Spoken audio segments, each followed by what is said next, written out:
Hello student, I am There Rajan are Jha, mainly three Assistant central Professor, problems of Department of economy. Economics, Marwari कोई भी College. Economy हो, किसी type का Today's economy topic हो, is उसमें जो central उसकी जो problems केंद्रीय of the समस्याएं होती है economy. वो मुख्यतः तीन होती हैं। किसी भी टाइप का इकोनॉमी हो, वो सोशलिस्ट इकोनॉमी हो, कैपिटलिस्ट इकोनॉमी हो या मिक्स्ड इकोनॉमी हो, इकोनॉमी का टाइप कोई भी हो, लेकिन वहाँ पे जो मेजर प्रॉब्लम होता है, जो उसकी सेंट्रल प्रॉब्लम्स हैं, वो तीन हैं। सबसे पहला है what to produce, how to produce and for whom to produce. Third है, फर्स्ट है आपका व्हाट टू प्रोड्यूस मतलब क्या उत्पादन किया जाए।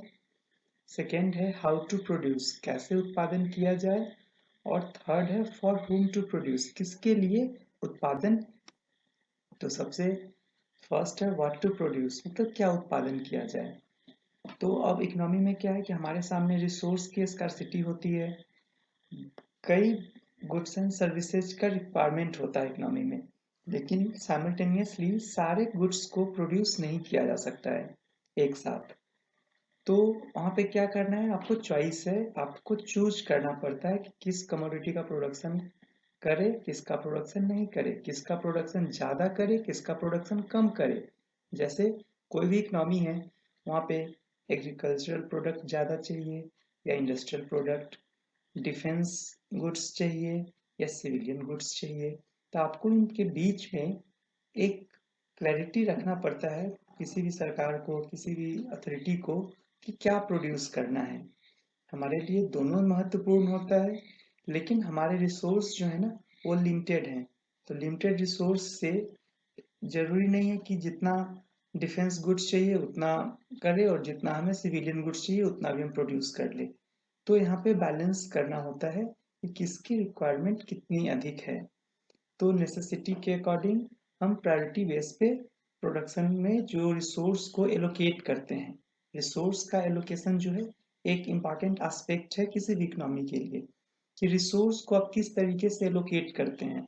अब मान लीजिए इंडिया एक बहुत बड़ा पॉपुलेशन वाला कंट्री है, बहुत डेंस पॉपुलेशन वाला एक देश है। यहाँ पे अगर गवर्नमेंट अगर प्रोडक्शन में एग्रीकल्चर प्रोडक्शन को कम कर दे, उस पे फोकस कम करे और लग्जरियस प्रोडक्ट के प्रोडक्शन पे ज़्यादा फोकस करे, तो क्या होगी, बहुत ज़्यादा संख्या में लोगों को भरपेट भोजन नहीं मिल पाएगा, क्योंकि एग्रीकल्चर प्रोडक्शन को हम कम ध्यान दे रहे हैं, एग्रीकल्चर के प्रोडक्शन पे कम ध्यान दे रहे हैं, एग्रीकल्चरल प्रोड्यूसर्स पे।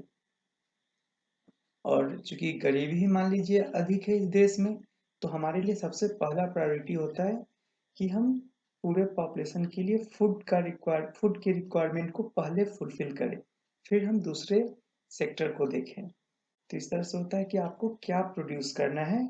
और ये चैलेंज है आपके अथॉरिटी के सामने। पहले ही हम बता चुके हैं, इकोनॉमी कोई भी हो, लेकिन एक चैलेंज रहेगा अथॉरिटी के सामने, जो प्रोडक्शन करने वाले होंगे, जो गवर्नमेंट होंगे, जो पॉलिसी मेकर्स होंगे, कि हम क्या प्रोड्यूस करें जिससे कि बड़े आबादी को सेटिस्फैक्शन मिल सके, लोगों का जो अम, अपने सेटिस्फैक्शन को मैक्सिमाइज कर सके। तो यह है फर्स्ट पॉइंट कि what to produce. How to produce भी एक तरह से स्कार्सिटी के कारण होता है कि कैसे उत्पादन करें। तो ए दिखाता है it refers to the choice of technique of production, मतलब प्रोडक्शन के जो तकनीक है उसमें चॉइस को दिखाता है। कि अब जनरली क्या है कि प्रोडक्शन के लिए दो टेक्निक होता है, एक होता है लेबर इंटेंसिव टेक्निक और एक होता है कैपिटल इंटेंसिव टेक्निक। तो आप किसका यूज करते हैं। तो यहाँ भी चॉइस है कि आप लेबर इंटेंसिव टेक्निक का यूज कीजिएगा या कैपिटल इंटेंसिव टेक्निक का यूज कीजिएगा। अगर आपके पास यहाँ भी देखना है कि आपकी कंट्री में, आपकी इकोनॉमी में किसकी उपलब्धता अधिक है। अगर लेबर की उपलब्धता अधिक है और कैपिटल की उपलब्धता कम है, तो हम लेबर इंटेंसिव टेक्निक का यूज करेंगे।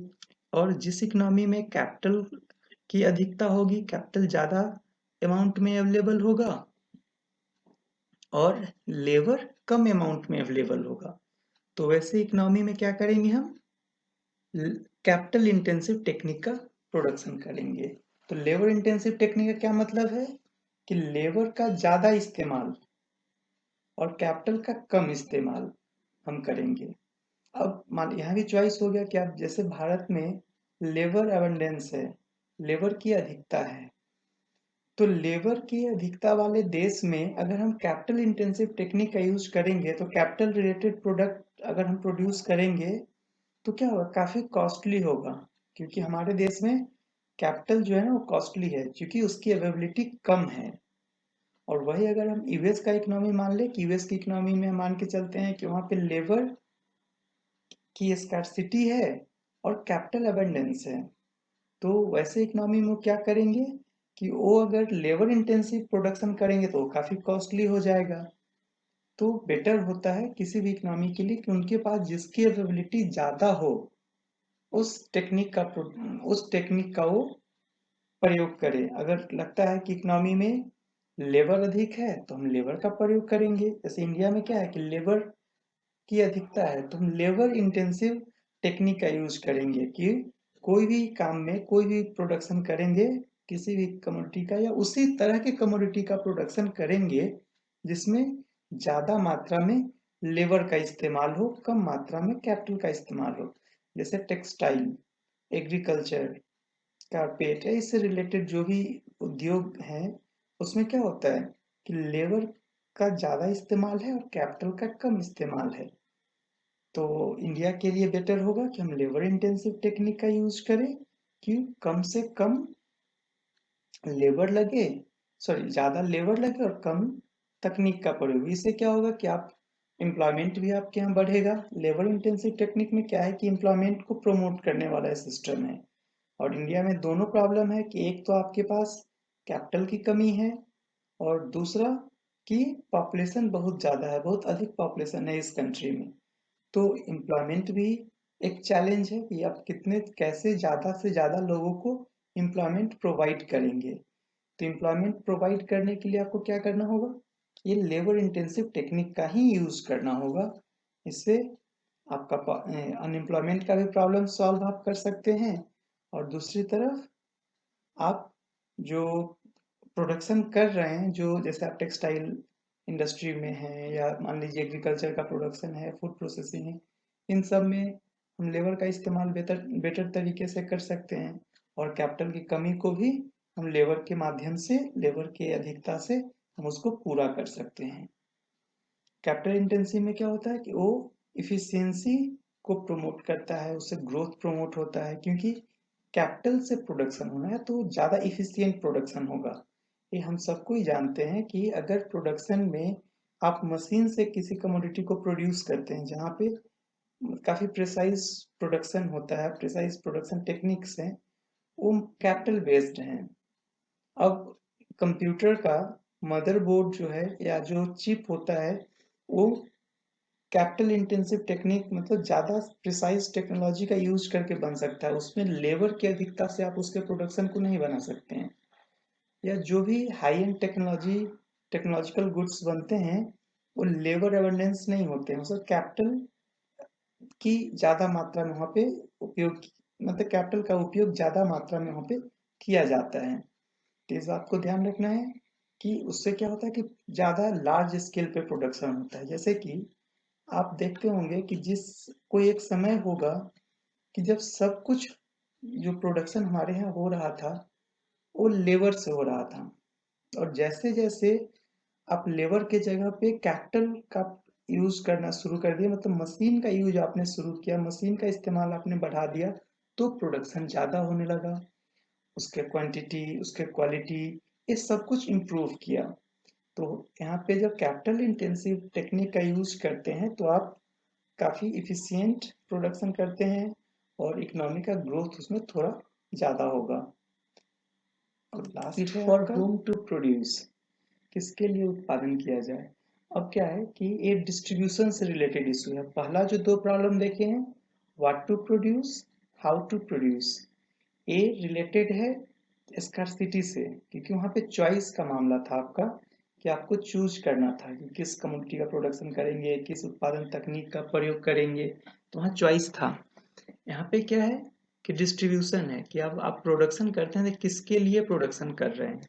ठीक है, अब क्या है कि कोई भी सोसाइटी है वो सारे लोगों के रिक्वायरमेंट को, सारे लोगों के वांट्स को सेटिस्फाई नहीं किया जा सकता है एक साथ।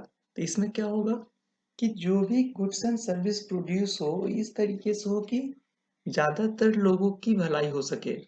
ऐसा नहीं है कि हम सिर्फ एक सर्टेन लेवल के लोगों के लिए, एक सर्टेन इनकम ग्रुप के लोगों के लिए ही गुड्स एंड सर्विस को प्रोड्यूस करें। जो अंडर प्रिविलेज सेक्शन है, जो गरीब हैं, जो वंचित हैं, उनके लिए हम गुड्स एंड सर्विस को नहीं प्रोड्यूस करें। तो ये क्या होगा, इनइक्वलिटी को ये बढ़ाएगा। ये आपको डिस्क्रिमिनेटरी बिहेवियर को शो करेगा। लेकिन यहाँ पे क्या करना है कि फॉर होम टू प्रोड्यूस में इन चीजों को बैलेंस करना है कि इसमें क्या करना है कि सारे सेगमेंट्स, मतलब डिस्ट्रीब्यूशन प्रोसेस ऐसा हो कि all segments of the society should be taken care of. मतलब सोसाइटी के सारे सेगमेंट को आपको एक साथ लेके चलना है। जैसे कि मान लीजिए भारत में अगर प्रोडक्शन ऑटोमोबाइल की बात करें तो अब मान लीजिए अगर यहाँ पे सिर्फ फोर्ड और ऑडी जैसी कंपनियां ही कार बनाएंगी, ठीक है, और यहाँ पे कोई कंपनी बाइसिकल नहीं बनाए, कोई कंपनी टू व्हीलर्स नहीं बनाए, तो क्या वो सारे सेगमेंट को सेटिस्फाई करेगा? नहीं करेगा। क्यों नहीं करेगा? क्योंकि बड़ी आबादी जो है वो अभी भी टू व्हीलर या मीडियम रेंज के कार ही परचेज कर सकते हैं। उनके लिए हाई एंड कार जो होगा वो हमारे देश के टॉप 5 या 10% पॉपुलेशन है वही अफोर्ड कर सकते हैं। तो यहाँ पे सरकार को क्या है, या जो भी इकोनॉमिक सिस्टम को जो मैनेज करते हैं उनके लिए क्या जरूरी है, या हाई एंड कार भी बनाइए, मीडियम रेंज के भी कार को बनाइए, और आप जो बाइसिकल है या जो टू व्हीलर्स है वो भी प्रोडक्शन होना चाहिए। इसी तरीके से कोई भी कमोडिटी प्रोड्यूस कीजिए तो आप सबको ध्यान में रख के कीजिए। आपको लग्जरियस गुड्स भी प्रोड्यूस करना है, आपको नॉर्मल गुड्स भी प्रोड्यूस करना है। अगर आप लग्जरियस और नॉर्मल दोनों तरह के गुड्स को प्रोड्यूस करेंगे तो उससे क्या होगा, सब लोगों के रिक्वायरमेंट को आप पूरा कर सकते हैं। अपोजिट में आप अगर ऐसा कर दीजिए कि सिर्फ बेसिक और सिर्फ नॉर्मल गुड्स को प्रोड्यूस कीजिए तो उससे क्या दिक्कत होगी कि जो अपर क्लास है या जो हाई इनकम ग्रुप के लोग हैं उनको दिक्कत होगी क्योंकि उनका इनकम बहुत हाई है, तो वो चाहेंगे कि उनका लिविंग स्टैंडर्ड काफी हाई रहे। अब अगर उनके अकॉर्डिंग, उनकी जरूरत के अनुसार अगर चीजें, वस्तुएं या जो भी गुड्स एंड सर्विसेज हैं वो अगर अवेलेबल नहीं हो पाया तो फिर उनमें भी असंतुष्टि होगी। तो हमें उनका भी ध्यान रखना है कि उनके लिए भी गुड्स एंड सर्विसेज प्रोड्यूस हो, और दूसरी तरफ वैसे लोग जिनका परचेजिंग पावर काफी कम है, ठीक है, उनके लिए भी हो। वैसे लोग जो हम मिडिल क्लास बोलते हैं, मिडिल क्लास लोगों के लिए भी हो। मतलब एक एग्जांपल समझिए कि अगर भारत में कार बनना है और 3 सेगमेंट है, मतलब लो क्लास, एक मिडिल क्लास और एक हाई क्लास, तो यहाँ पे लग्जरियस कार भी बनना चाहिए, बड़े बड़े कंपनी के बड़े बड़े ब्रांडेड कार है वो भी होने चाहिए।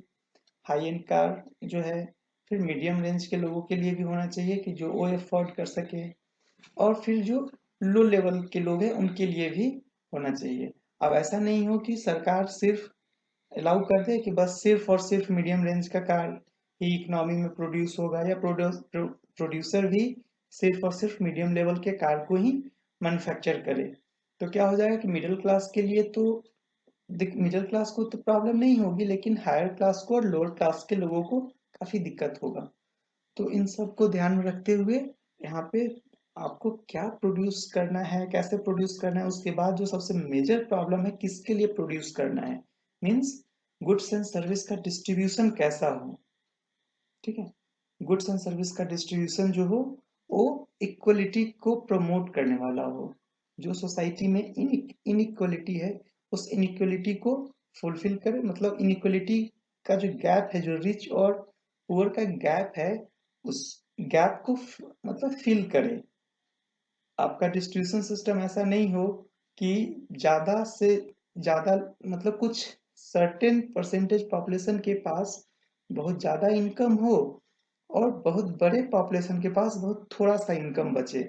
ऐसा नहीं होना चाहिए। नेशनल इनकम का डिस्ट्रीब्यूशन इस तरीके से होना चाहिए कि जो इनइक्वालिटी है सोसाइटी में उस इनइक्वालिटी को हम कम कर सके। जो गैप है रिच और पुअर के बीच में, उस गैप को हम कम कर सके। तो यही आपका है third problem, for whom to produce का। तो इसको हम देखें नेक्स्ट वीडियो में। हम फिर देखेंगे कि इकोनॉमी से जो आपका इकोनॉमी का पेपर है माइक्रो इकोनॉमिक्स में, वो है प्रोडक्शन पॉसिबिलिटी कर्व। तो इस वीडियो को आप देखिए। कोई भी आपको क्वेरी हो, कुछ भी हो, आप कमेंट में लिख सकते हैं। ठीक है, थैंक यू। फिर मिलते हैं नेक्स्ट वीडियो में।